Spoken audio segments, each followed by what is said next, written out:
Hello viewers, and welcome to our channel, 5 Best Pick. When buying any products, it can be challenging to find the most value for money item.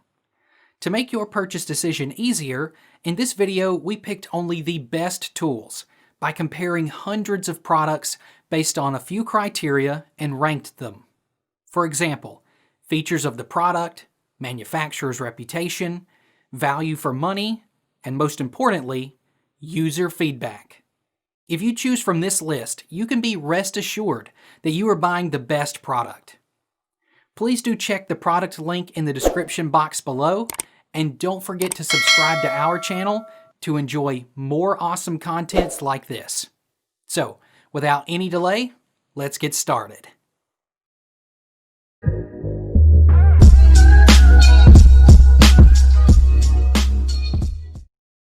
Our number one pick is Mr. Heater 30,000 BTU vent-free MHVFB30N GT.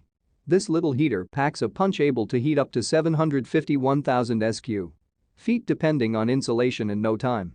It's also able to be used safely indoors, either wall-mounted or stand-alone, thanks to its oxygen level sensors which shut it off when needed. With 30,000 BTU and an optional battery-powered fan, there's not many spaces this heater can't warm. In the review I'll crunch some numbers and give you a complete overview of this, why and how this quiet residential gas heater works. Our second best natural gas garage heater is Mr. Heater F260560 MHU80NG. In many respects, the Mr. Heater Big Max isn't as user-friendly or as easy to install. It really comes down to that old saying, you get what you pay for. By all accounts, the Mr. Heater appears to be a well-made, durable product. The issues raised have mostly been about faulty components and not really the general quality of the materials used or the actual design of the heater. They provide a good warranty. So, if you're one of those unlucky few that do get a defective component in your gas heater,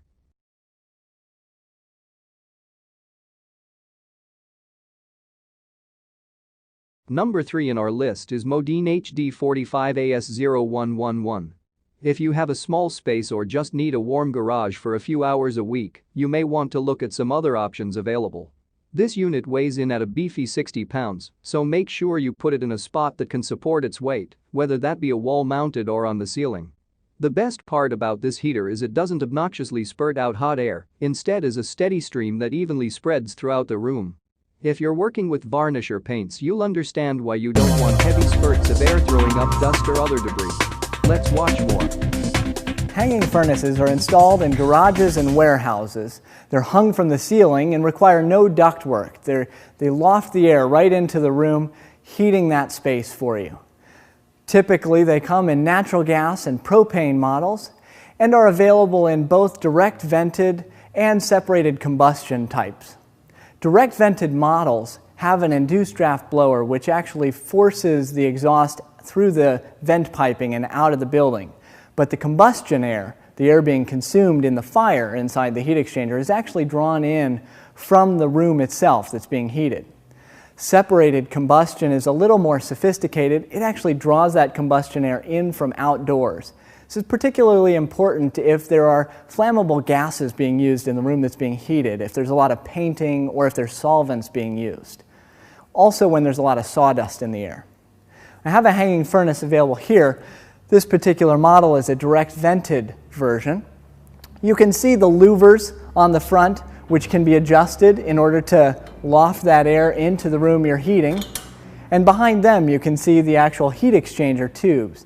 This tubular style heat exchanger is particularly long lasting. There's no seams in it to cause trouble over the years, so that's really nice. If we turn the unit around, I've removed the service panel so you can actually see the inner components of the furnace. Over here you can see the burners where the actual combustion is occurring right inside that heat exchanger. Here's the gas valve which controls the opening and closing, letting the gas into the system.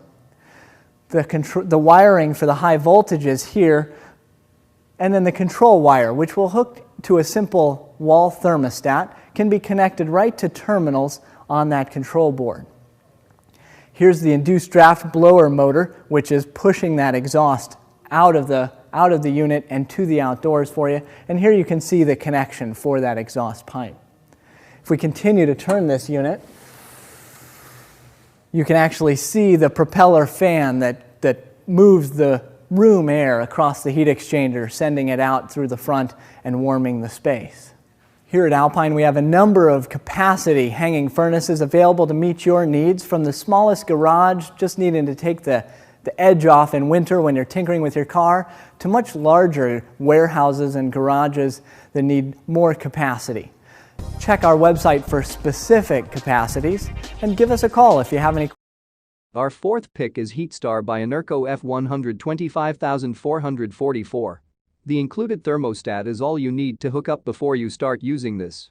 This will control the valve with no need for any electricity, which is a big plus point over some of the other models, which do require electricity for venting and starting purposes. The Heatstar can be used even in power outages. Last on our list is Procum Heating MGT30BF. I had to put the Mr. Heater Blue Flame Vent-Free Heater at the top. This little heater packs a punch able to heat up to 751,000 sq-feet. It's also able to be used safely indoors, either wall-mounted or stand-alone, thanks to its oxygen level sensors which shut it off when needed.